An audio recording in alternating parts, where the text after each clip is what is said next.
Dr. Goldsmith shook his head slowly as he looked over the data he'd obtained from scanning Billy Bob. These Americans were crazy. Their density, their composition. He found no less than 6 chemicals or elements in their makeup that would kill most species. Their levels of sodium were off the charts. He couldn't believe how much alcohol their bodies seemed ready to process. 2 or 3% alcohol solutions were more than enough to get many species drunk, but according to his research, American alcoholic beverages didn't start until something like 4 to 5%. Not only that, but they carbonated it. Sure, Libertonians like Emily had a high tolerance as well, so it wasn't unique, but it was certainly rare. The fact they had drinks of over 50% alcohol was unheard of. He was preparing a report to send to the Greater Black Market Network that was run by his people, the Banktiers, when he was interrupted by a nurse. "Dr. Goldsmith, you need to come deal with this." He got up hurriedly, scurrying after the nurse, to find a Vekish standing in the waiting room of the clinic. His face looked scarred, but had clearly been treated by some biogel. He had a weapon in his hand and a military-grade shield belt. His bearing marked him as one of the clan who'd assaulted the station, but he didn't look threatening.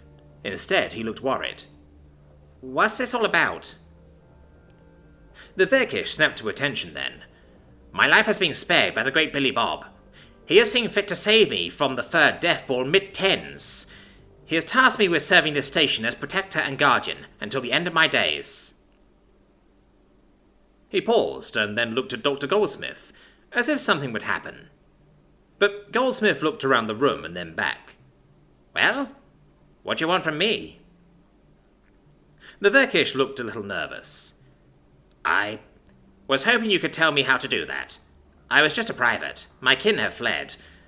The guards told me you'd been seen to the great Billy Bob." Dr. Goldsmith blinked for a moment. "He didn't tell you what to do?" "Only that I guard and protect this place with my life. I owe him a true Vekish soul debt and must keep it." Goldsmith blinked at that once more. Billy Bob had gotten a Vekish to swear to a soul debt, and abandon search of his battle brothers? Was there no end to the amazing things that human could accomplish? He must truly be some sort of elite warrior and pilot of his people. He smiled up at the Vekish. "Yes, come with me. We'll get you set up in Central." The Vekish visibly sagged with relief as he bowed his horns in thanks. "I will not disappoint the great Billy Bob." Goldsmith just smiled, leading the Vekish along behind him as they walked to the Central Command Station. They were cleaning up still, especially since their CEO had been killed by that evil... what had Billy Bob called it? An evil space clown? Having done a bit of research into humanity, that term seemed appropriate. But it just confused him on why humans had such terrifying children's entertainers. Either way, the 4-armed insectoid Anids, who the Banktiers hired as guards, fluttered a little in the presence of the Vekish, clutching their energy weapons tight. But Goldsmith waved them off and rode the elevator up with his new charge. As he stepped out into the command center, he could see the remaining board of operators had assembled to fill in positions on the station left by their dead kin. But they weren't in the frenzy vote at the moment. They were huddled around a communication terminal. "What's going on?" he asked as he approached. "Bad news, Doctor. The Galactic Secret Service is here." "What? The Crusticans? Why?" "They've issued a Level 1 warrant for the arrest of a terrorist they think is on our station." "Well, just hand them over. We don't want trouble with them." "That's the problem. They don't want a normal client or even one of our own." Goldsmith gulped, fearing he knew what was next, but he had to ask. "Then who do they want?" "They've ordered the arrest and capture of Billy Bob Space Trucker." There was a little chime in the cabin, as Billy Bob looked at his calendar and laughed. "Oh, shit, look at that. It's Arkanus Day. Emily, grab me a beer. Gotta celebrate." Emily arched a brow, but walked back to the fridge, returning with 2 beers. Billy Bob cranked his open and laughed, lifting it up as he said, "Humanity, fuck yeah!" Then he began to drink. Emily, on the other hand, just chuckled, and quickly opened her tab while biting the side of the can to slurp it dry. "What's this about?" she asked, after crushing the can on her skull.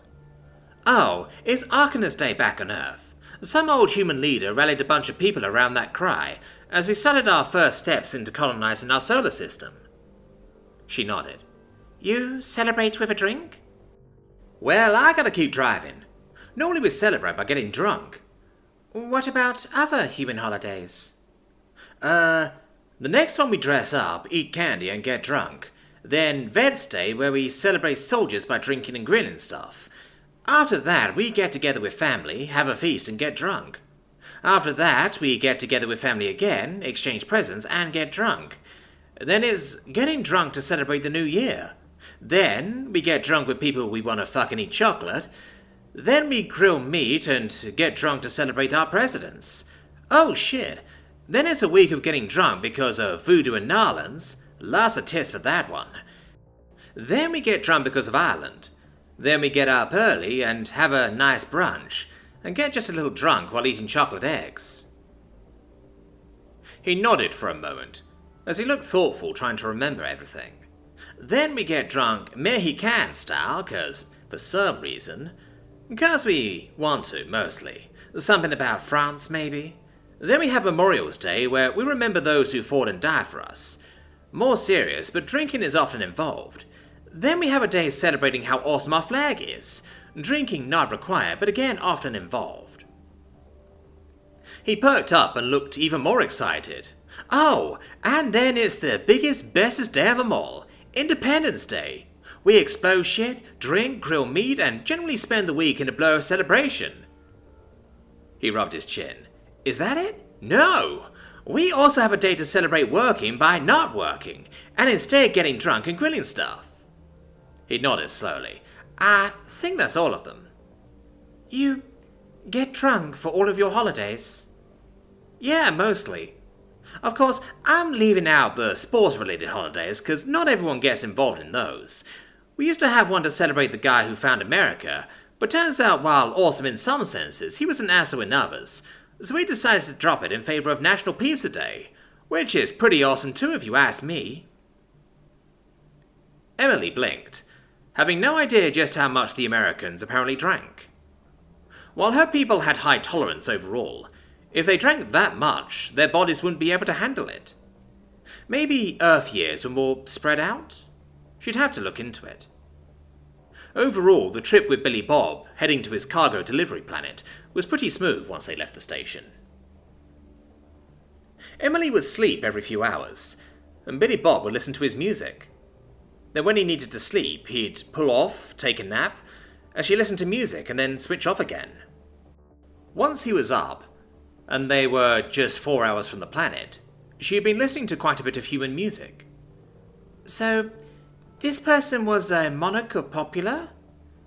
No. The King of Pop isn't like an official title. He was just a great musician and dancer. He wasn't really royalty. We use the term now and then. Before him was Elvis. He wasn't a monarch either? No, he was another great musician. Farted himself to death one day, I think.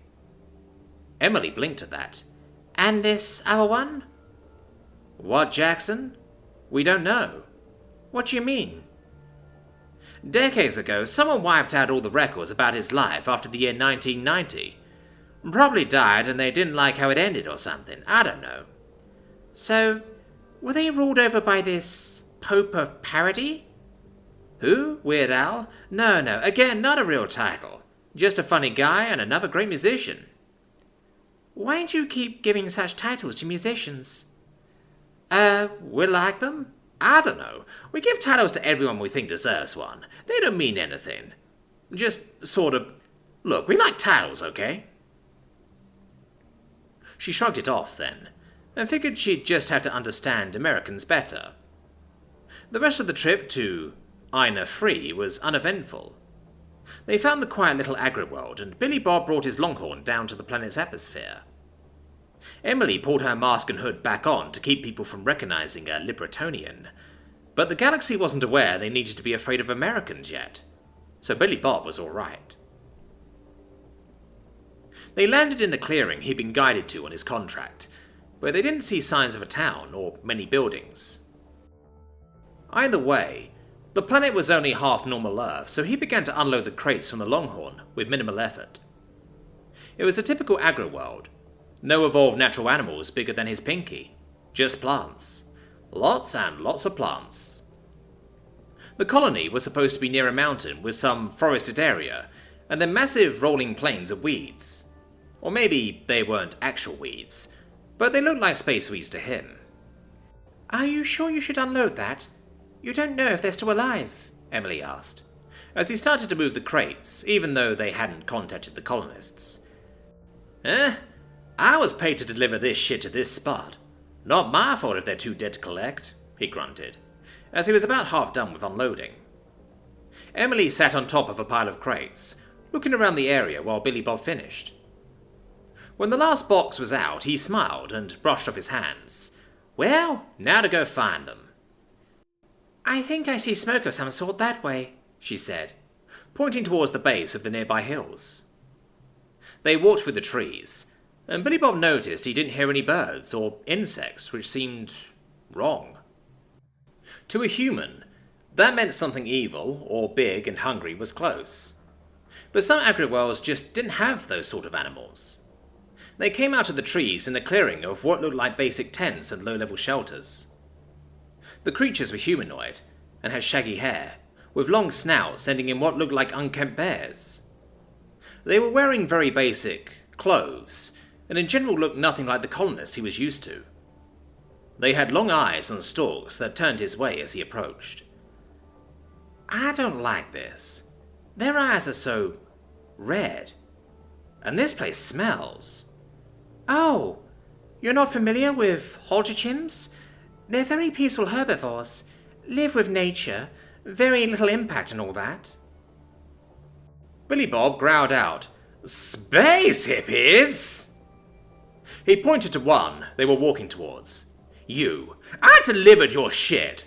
Pay me so I can get away from you jobless, dirty freaks." Whoa, man. That's some really harsh language, man. You're harshing my bars. Billy Bob growled at the creature as it scurried away. Just go see, like, the Peace Mother and Father in the cave. Billy Bob glared at the space hippie and walked towards the cave he saw past the settlement. He wanted to stomp, but in this gravity he'd go flying.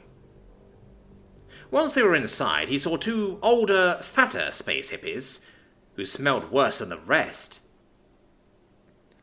"Oh, you're the one who brought our cargo.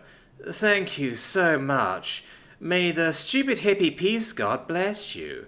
Like, your aura is so kind." "Yeah, no. Where's my payment?" "What? Oh, right." The slightly less fat but smellier of the two, he couldn't tell the males and females apart, led him deeper into the cave. He saw the first sign of civilization, as they had some sort of metal cage around. He looked at it closely. It looked like some sort of six-legged space fox, with two sets of ears the size of a German shepherd. It had a bright orange coat with black along the feet and ears. He already has space foxes in his translator. Shit, space cat dog? That would work. The thing looked depressed. "This is our space cat dog. We brought it here to let it live a clean, vegetarian lifestyle with us." "But space cat dogs are carnivores," Emily said from behind him. "We think we can break them out of that bad habit," the space hippie said. "You people make me sick," Billy Bob growled. But he was here to get paid. The space hippie shrugged and rummaged through a box in the back, before pulling out a pink crystal inlaid with some sort of wreath of vines.